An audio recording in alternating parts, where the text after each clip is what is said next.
Now, questions of when the current load shedding exercise will end appear not to have any answer in sight, and it doesn't look like a solution to Ghana's energy crisis is anywhere near. To make matters worse, the Electricity Company of Ghana has no timetable for the intensified load shedding program, which started today, Thursday, 18 September. Also, Ghana will no longer receive gas supply from Nigeria due to an ongoing labor unrest there. Now, 90% of Kumasi continue to be in darkness because the ECG is forced to make do with only 60 megawatts out of a total of 2,250. A number of Ghanaians say they are tired of the situation. Yeah, we have to do more about it because yesterday a friend of mine was telling me, Charlie, the light off situation is coming well. So, and it was like, wow, what is happening? But I just don't know what is happening in the country. The government needs to do more about it and work hard for us because we are suffering. In fact, we using the light to work and other stuff, we are suffering. And I pay every month, I pay electricity too. So I don't know. They need to work hard for us. Very, very, very. At least listen to our views. Even when you talk on radio, on television, or all those stuff, they should try and listen to us. And those MPs, they should try and help us, we the students. Because early morning need to come to school and need to struggle for lights. Most of us are using box iron. Because doing to light fire in the morning and then just put in the box and start ironing your dresses before you can come to school. The government says it is doing something, it's working on it. You know, you can't blame government when, for instance, gas supply that we are expecting from Nigeria gets cut somewhere along the line. Do you blame government? No, I don't blame them. Maybe it's not their fault. That's what I said, they are trying. I know maybe it's not enough. Now, let me show you something.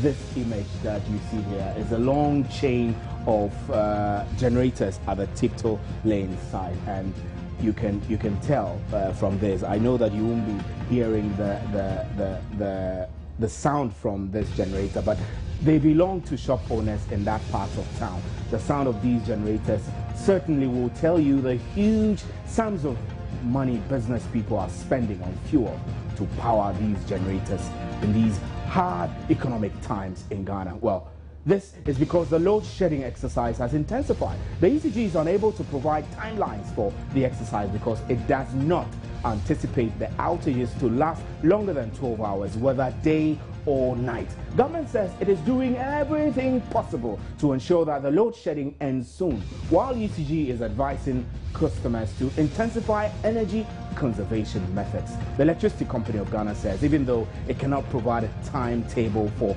its intensified load shedding program, which began today, it will make available special arrangements for essential services and industries. But a cross-section of Ghanaians are simply unhappy and seem to have lost hope.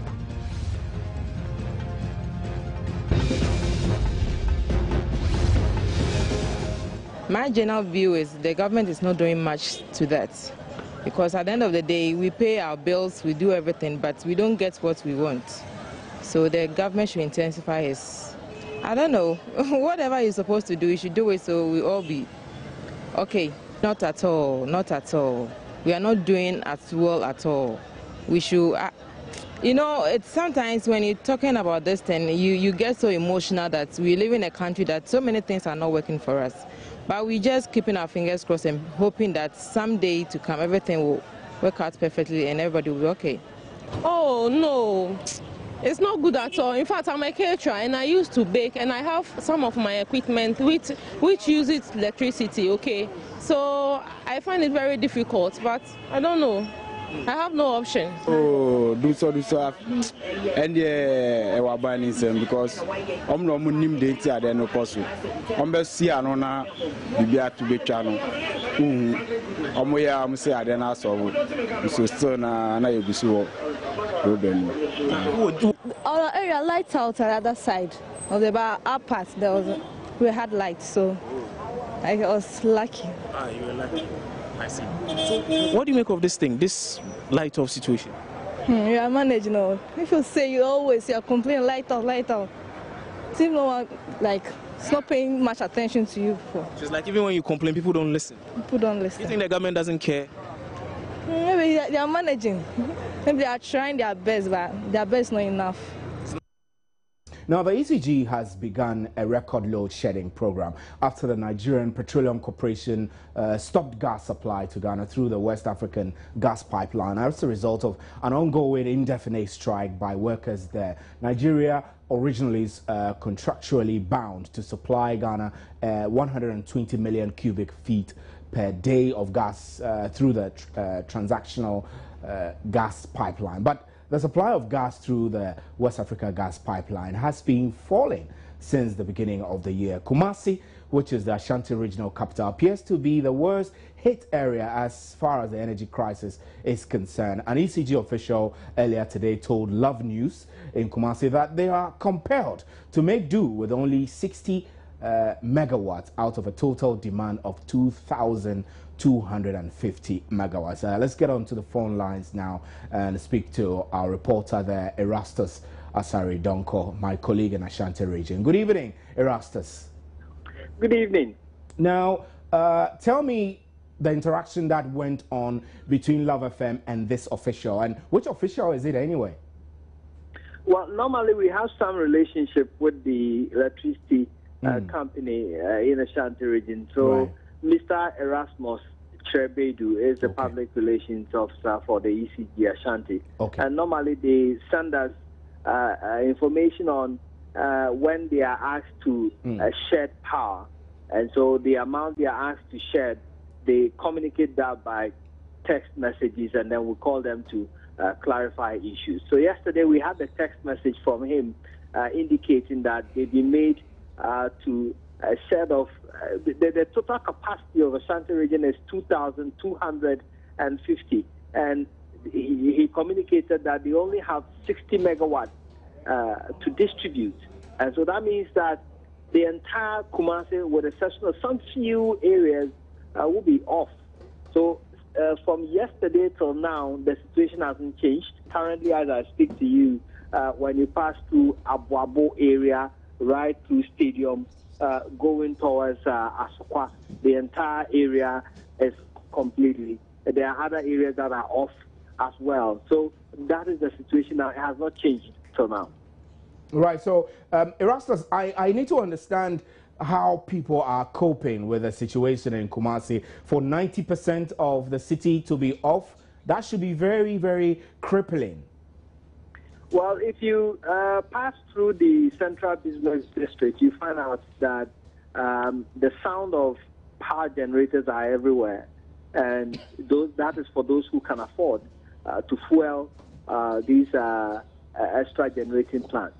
There are people who cannot afford, so when you go to the mechanic shops, for example, you find people sitting idle, those who use electricity for their jobs sitting idle the whole day if they don't have power. And that means productivity will go down. When you go to the cold store areas, there is a different scenario there. There are people who are even contemplating closing down one of their shops because they cannot they cannot afford to power. These are huge power plants that they use to power the cold rooms. So they are forced to close some of their shops down due to the load shedding exercise. Right, Erastus, we're very grateful for that quick update there. Erastus Asari Donko is our reporter from Kumasi, bringing us up to date with the situation there with the energy crisis, where we're told that the ECG there is having to cope with only 60 megawatts out of a total demand of 2,250 that the city needs to provide efficient energy. Now, Kojo Enti is from the Coalition of Concerned Ghanaians, organizers of the Occupy Flagstaff House, is now joining us in studio. It's great to have you here. Thank you. I know that you've made several demands of government about this energy situation. Now, you called for a solution, an end to the energy crisis. Yeah. Nothing appears to have been done. I mean, we're back to the same recycling of load shedding. Yeah. What's your thought about this? It's sad. It's totally appalling that in 2014, we're having to contend with power outages of this nature and of this magnitude. The country has virtually been turned into a sort of discotheque. The light is on today, the light is on tomorrow. You cannot even tell, what sort of schedule is being used. It's absolutely sad. And instead of government to be up and doing, you hear the usual political rhetoric. It's in the pipeline, plans are far advanced, government is working hard. But as I speak to you, there's no electricity in my house. See, so that is where the concern is. Government is doing so much, the people are seeing so little. So it's sad. What do you want to see? For example, the situation on our hand is supply of gas from Nigeria is not coming because of a protest there. Government has nothing to do with that, so they have to make do, like readjust to what we have and serve everybody. Stephen, government has everything to do with it. Here's why I say that. Now, if you are leading a country, you don't lead with plans that are one way, right? You think outside the box. When you have a plan A, you have a standby plan B. So you don't put all your eggs in one basket and then say that Ghana is going to get gas from Nigeria. We're expecting Nigeria to be supplying us something in the region of 120 million cubic meters of gas. But we have been receiving just 30 million. Yes. You don't put all your eggs in one basket. We've been working with hydro, we've been working with thermal. We know the costs that come with thermal because you are running it on crude, and the crude doesn't come free, right? We are producing crude in this country, but for some reason, we can't refine it here. We are selling it, and then we are importing refined crude, and you ask yourself, okay, why are we not looking at solar? Government has been paying lip service, to other forms of power generation for so long. Maybe if we had turned our attention to other sources of power generation, we would not be having to contend with what we're contending with. I'll have you hold briefly. We're joined on the telephone line by Edward Bauer. Edward Bauer is communications consultant from the Ministry of Energy. The key question we're asking is, are there immediate plans to resolve this energy situation we're in now? Edward, good evening, sir. Good evening. I'm happy that you could join us. We're told that you're out of town and you had to make a quick sacrifice to join us by telephone. Yeah. We're grateful. Now, I need to hear from you. The situation we have on our hand, we do know that supply of gas is curtailed because of a situation in Nigeria.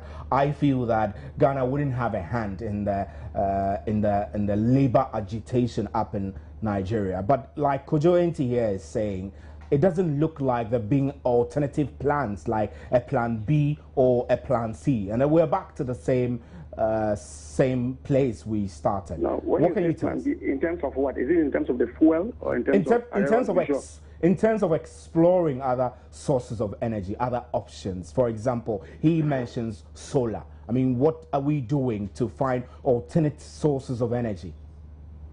Thank you very much, and good evening to your viewers. I can understand when generally we have Ghanaians not being excited because of this current situation. I can understand that, and nobody faults anybody for that. But it is also important that in all these state of frustration, that we find a way of isolating the facts and making sure that the facts speak for themselves. Let's start first with, because I listened to the last part of, did you say Kojo? Yes, Kojo. Yeah, I listened to the last part of what Kojo was saying. He spoke about alternative source of, Nigeria has been disappointing us over a period of time, and that the other issue is about the fact that we have been paying lip service to solar energy. Let me start first with the gas one. It is true. If you look at since period when we started, we signed a contract with Nigeria up to today, they have really never met the contractual volumes. That is clear. But it's also very important to realize that when it comes to natural gas is not like any other petroleum product that you can just pick from one country and bring it. You need a laid down infrastructure. So, for example, for the gas, where you can't just go pick the gas from Nigeria and put it like crude. You can just get a vessel and bring it. This, you need a laid down infrastructure. So there had been some huge investments in line with getting gas from Nigeria. The only challenge here is that Unfortunately, the suppliers who are supposed to be giving us this gas, after all the investment that have put on in putting this pipeline all the way from Nigeria to Takoradi, they have not met their side of the bargain. What is the strategy? The strategy then is that, look, if NGAS is unable to give us this, is it possible to look at other smaller, aggregate those smaller sources of gas and then find a way of bringing it? Because actually, is this an option government is exploring, like engaging other private sector suppliers? We're not just only Nigeria. exploring, but as I speak to you now, VRA is just on the verge of signing another contract with other suppliers apart from NGAS, so that it can augment what comes from Nigeria. Right. But I think the long-term strategy would be that we would be able to find a way of developing our own indigenous gas, and then look at the other alternative of maybe LNG. Right. The LNG would be the fact that we can bring gas in a very condensed state, bring it here and regasify and use it. Edward Bao, I'll have you hold briefly. I'll come to you and ask you key questions about Etuabo and when we're getting the gas and whether if this gas comes in, it will help us in any way. But Honorable Dr. Kwabena Donkor, who is MP for Pro East and Chairman of Mines and Energy Committee of Parliament, is joining us. Good evening, sir. Good evening. Now, our guest in studio is saying that government has been slacking in exploring alternate options for energy supply, and we are told that you have been advocating for coal. Is it not backward for us to be thinking about coal? Yes, I'm thinking about coal as a supplement. We need to have an energy mix or a fuel mix. Our biggest challenge today. But why coal? Why coal? Yes. 41% of global electricity generation is coal fuel. 41% globally. Coal is the most available fuel that is also predicted to, whose price is predicted to remain stable over the next couple of decades. Coal, we can produce power in Ghana using coal at a cheaper price than we can do even using our non-associated gas. But more importantly, the issue is that, and I believe my colleagues at the studio would have mentioned it, that as of today, we do not have enough gas reserves in Ghana. If we had enough indigenous gas, there will not be the need for any other fuel source. We don't have enough. And gas from Nigeria has proven to be unreliable. And therefore, we should not even be planning around Nigeria. Around Nigeria in the medium to long term. In the short term, we can look at alternatives such as LNG. LNG is more expensive. Let's understand the fundamentals. There is what we call the trilemma in energy economics and energy policy. That is affordability, security of supply, and sustainability. How to harness these three in a coherent manner. Therefore, affordability is also an issue. Currently, VRA generates using light crude oil at about 21 cents per kilowatt hour. When they use Akosombo hydro, it's about 2.5. So there's a question of pricing. Coal is cheaper. Energy Commission, the Ministry, and PULC have looked at some numbers. We believe with coal we can generate between 8 to 10 cents per kilowatt hour. Honorable. Ghana, yeah, I'm listening, sir. Ghana needs massive power. We sit on 2 billion tons of iron ore, 1.4 billion in shale in the northern region alone. We sit on 800 million tons of bauxite. Valco today is operating only one port line for lack of power. So we have a power deficit. We have suppressed demand. How do we generate power at the cheapest possible price so that we can leverage our resources for national development? Dr. Donkor. That should be our long-term vision. Dr. Donkor, we're grateful. We don't have a lot of time. We're very grateful. Dr. Kwabena Donkor is MP for Pro East and Chairman of the Mines and Energy Commission. Thank you very much for joining us. So let me come to you, Kojo. Do you share any of the views that he raised? Kwabena Donkor is saying that we should be exploring cheaper options of energy and coal. I mean, I have my issue with coal because in any case, we might have to import it anyway if we're to use coal. Yes, I would say that he has made some very valid points. You know, the fact that we need a plan B, right? The fact that we need other sources of power. Right, he has mentioned coal. Right, are you thinking about any protests again, like occupy another place? Occupy Flagstaff House too. Yes, Monday. Monday. I mean, we're occupying again. And the energy issue is one key thing. It's one of the many concerns that we have because you know that translates into the economy. It translates into the cost of living. Right. You know, businesses are having to fold up. You know, if you look at the manufacturing industry from 2011. You think that it's crippling? It's crippling. It's efficient supply of power. It's crippling. We're grateful for your time. I'm afraid that we have to begin to wrap up. And let's get onto the line and speak to Edward Bauer, who is still there. Edward, you heard Honorable Kwabena Donkor raise the key issue of exploring cheaper options of energy. And he also brought something important, which I want to put to you, that we haven't had reliable supply of gas from Nigeria anyway. So why have we been planning in the short to long term, been planning around supplies from Nigeria? What happens to it, Chiabo? No, thank you very much. And I think that let me first start with the issue of the coal.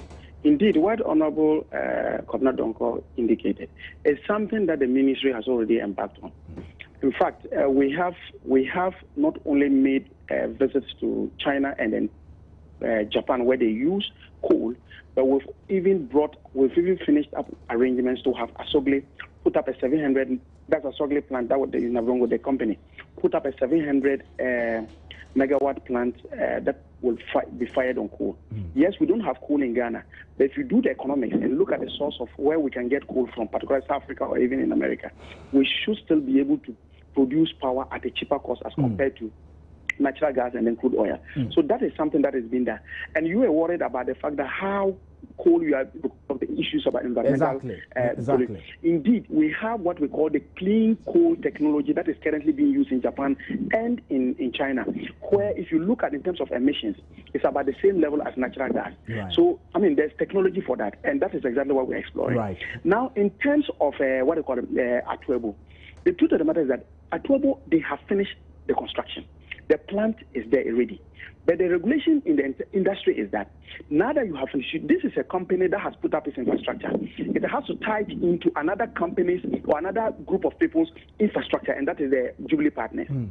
The standard practice is that you will need an independent auditor to audit the whole process, the whole pipeline, and to be sure that if, for example, Jubilee Partners decided they want to connect the gas, that there will not be any problem that will have a backward effect on their own. And when would this be done? I mean, when would this be done and finished? As I speak to you, it appears we are in an emergency situation. Hello. As I speak to you now, it is being done. Right, it is being done.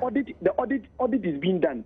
So when they finish with the audit, which I know in the next 2-3 weeks, thereabout, because they are targeting somewhere around first week or second week of October to finish. If they finish and they give a clean bill of lading that this plant is safe to operate, then Energy Commission then gives them a certificate. It is on the basis of that certificate from Energy Commission that they can get insurance even on the plant before they start operating. Our target has always been that. Our target has always been that by the end of the year we will get gas from our own country. That's what we are working on. Let me ask you about the situation in Kumasi. It's very terrible that about 90% coverage of Kumasi, 90% is down because ECG in Kumasi has only 60 megawatts out of a total demand of 2,250. This is an emergency. No. That is not particularly true. So what is true? What is the truth? The truth is that normally GRICO will give ECG the amount of power to shed. So they will say that you are supposed to shed, say, 100 megawatts or 200 or 300 megawatts. ECG then apportions this thing across its operational areas. Indeed, over the period until 2 days ago, Kumasi has always been asked to shed 60 megawatts. It is not that they are giving 60 megawatts. Out of the power that they get, they say they should shed off 60 megawatts. So it is not that they get 60 megawatts. Yes, there may be certain times that you will realize that maybe Kumasi goes off. It's not only Kumasi, you see even some parts in East Accra. Anytime GRICO realize that even after they have told them to shed a particular amount of power, they still realize that the load demand is higher than the supply and the frequency starts coming down. To prevent a total nationwide blackout, they knock off some people automatically without telling ECG.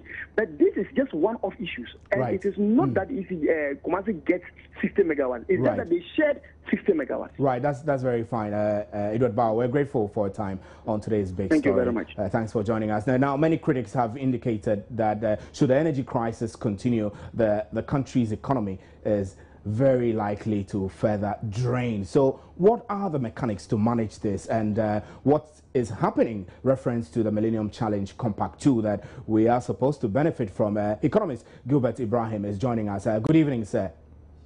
Yeah, good evening, my brother. I'm afraid we kept you, I'm sorry we've kept you on for such a long time, and we have a very short time to go now. Oh, that's okay. Should we brace ourselves for something worse from what you see? The line is straight, but whether you argue whether we should praise ourselves for something worse. Exactly. Okay, I'm looking at the crisis we are in now, and then load shedding. It has going to have some minimal impact to be moderate. You say minimal? Is it minimal? That's going to be moderate. Moderate.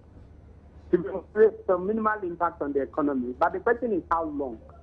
But then that would mean that from now to the end of the year, I believe strongly there's nothing practically government can do. And because to get whatever on board, you realize that like the gentleman was arguing, government has done, the government has put this in place, and they have to audit some systems to determine whether it's good enough to go through. And these things do not work like this. You see, I want us cautious not to excessively raise the hope. And by December, we know that the system is not ready to come on board yet. We all saw what happened when the gas pipeline broke down. They said they needed some space to clean it to come. And the deadlines kept coming. They were not done until we got to the level. So it's the same thing that if the auditing will be done with the pipe and stop, it's not going to be 2 weeks. It's not going to be a month. Technical and experts, if you listen to them, are saying, to be honest, we need some little time. At least getting to December, then about that, we can be assured, maybe early next year, we can be assured that with the gas we really slow and adapt to it. But from now to the December, what should we do? Right. And that is where the issue is coming. So the shedding is there, but then let's not raise hope so that after 2 months, after a month, something, we are able, then we'll come back with another story. But the truth is that it is there, but then you that and at least not to just think that things are well. We should have done what we are doing today about the power, the energy from the gas side, and maybe now that the efforts are coming on to put solar on board and also to waste the energy. We should have done this years back. But at least now the effort is there. But how soon would we get it to act the national grid so that we will have this the power supply to flow so that we don't have what we have now? That means that there is hope for tomorrow. But in the meantime, now, what do we do for now? But what is happening now should have been done years back. But thank God, government has put this in place, and that gives us some hope for next year. And this year, we just have to manage, and the impact is going to be the increased cost of production, and then because some days, for a whole day, some companies with a generator will not work. Gilbert, we're afraid we're run out of time, and we're very grateful for your time on today's Big Story. My name is Stephen Antia.